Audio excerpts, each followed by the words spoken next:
Hi friends, welcome back. இன்னைக்கு நான் உங்களுக்கு செஞ்சு காமிக்க போகிறது ஸ்பைசி KFC சிக்கன். அதுக்கு தேவையான பொருட்கள் என்னென்னு பார்க்கலாம். ஒரு பவுலில் 1 டேபிள் ஸ்பூன் இஞ்சி பேஸ்ட், எல்லாமே 1 டேபிள் ஸ்பூன் தான். பூண்டு பேஸ்ட்,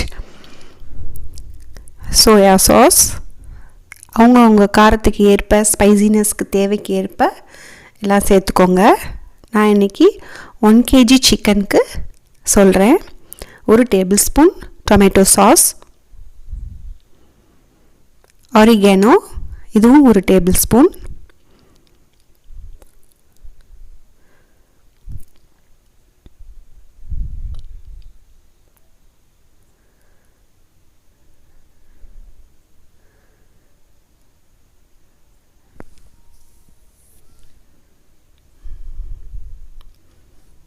chilli sauce,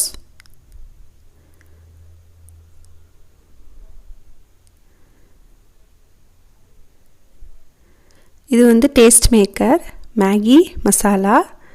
இது சேர்த்தோம்னா சிக்கன் நல்லா டேஸ்ட்டாக நல்லாயிருக்கும். என்றைக்காவது ஒரு நாள் செஞ்சு சாப்பிடையில் சேர்த்துக்கிறதுனால ஒன்றும் தப்பில்லை. வேணான்னு நினைக்கிறவங்க ஸ்கிப் பண்ணிக்கலாம். ஒரு டிஃப்ரெண்ட் டேஸ்ட் கொடுக்கும். மேகி மசாலா ஒரு 2 டேபிள் ஸ்பூன், உப்பு தேவையான அளவு, எல்லாத்தையும் நல்லா மிக்ஸ் பண்ணிக்கலாம்.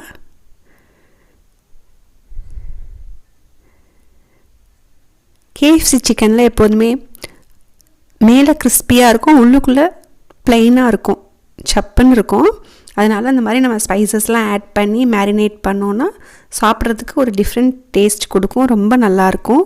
நீங்கள் ட்ரை பண்ணி பாருங்கள். நான் அன்றைக்கி தோலை எடுக்காமல் சிக்கன் எடுத்திருக்கேன். ஏன்னா அந்த தோல் தான் அந்த சிக்கனுக்கு நல்ல கிறிஸ்பினஸ் கொடுக்கும். பெப்பர் 1 டேபிள் ஸ்பூன், எல்லாத்தையும் நல்லா மிக்ஸ் பண்ணிவிட்டு ஓவர் நைட் வச்சா ரொம்ப நல்லாயிருக்கும். அப்படி டைம் இல்லை அப்படின்னா அதிகபட்சம் ஒரு 5 மணி நேரமாவது ஊறினா தான். ஏன்னா நம்ம பெரிய பெரிய பீஸா போடுறதுனால உள்ளே நல்லா சாந்து அப்போ தான் டேஸ்ட்டாக இருக்கும். ஒரு 5 மணி நேரமாவது ஊற வச்சுருங்க.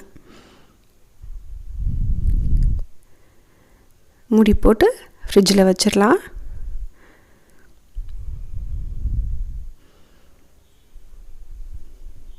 இப்போது சிக்கன் மேரினேட் ஆகிடுச்சு.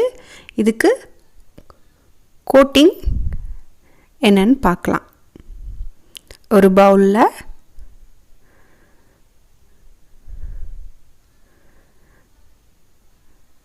100 grams கார்ன்ஃப்ளவர்,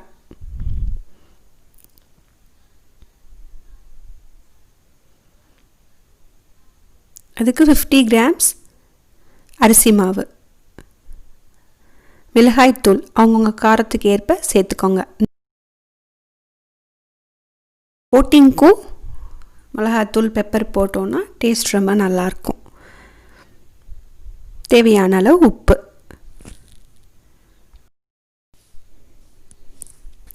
இப்போ எல்லாத்தையும் நல்லா மிக்ஸ் பண்ணிக்கலாம்.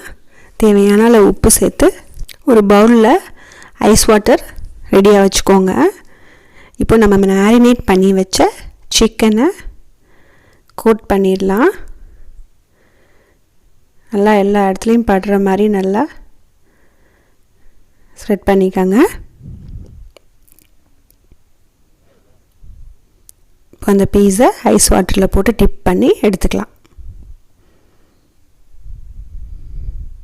திரும்பவும் இன்னொரு கோட் கொடுத்துக்கலாம்.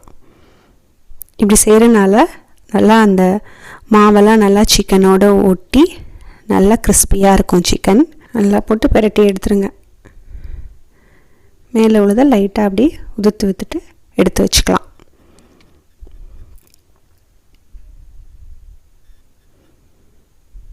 இப்படி உதுத்து விடலைன்னா நம்மளுக்கு எண்ணெயில் போடையில் அப்படியே இந்த மேலே லைட்டாக ஒட்டி இருக்கிறதெல்லாம் அப்படியே எண்ணெயில் பிரிஞ்சு கருக ஆரம்பிச்சிரும்.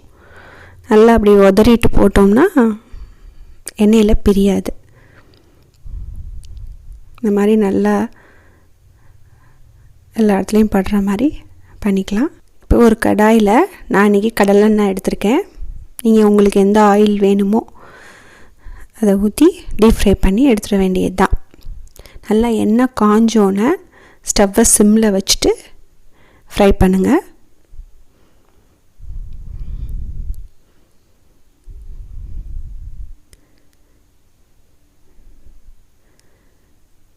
சிம்லேயே வேகட்டும். நல்லா வெந்தோன்னு தான் திருப்பி போடணும்.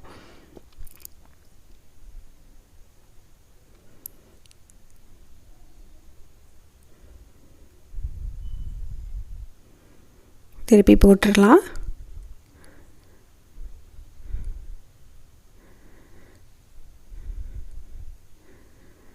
கோல்டன் ப்ரௌனாக வர வரைக்கும் வேக விட்டு எடுத்துட வேண்டியது தான்.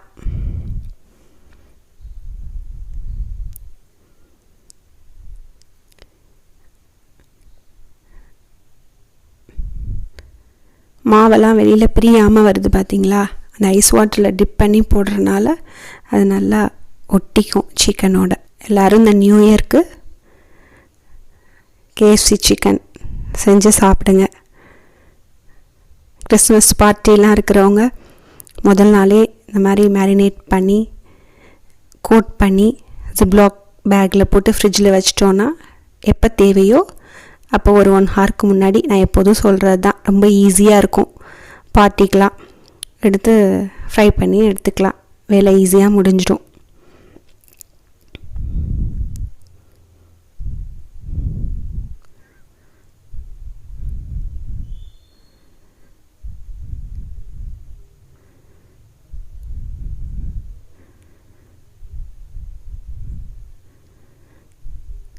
நாலு பக்கமும் திருப்பி போட்டு வேக விடணும். ஏன்னா பெரிய பீஸுங்கிறனால சைட்லேயும் அப்படியே எடுத்து வச்சு வேக விட்டோம்னா ரொம்ப நல்லாயிருக்கும். நல்லா கிறிஸ்பியாக சூப்பராக இருக்கும்.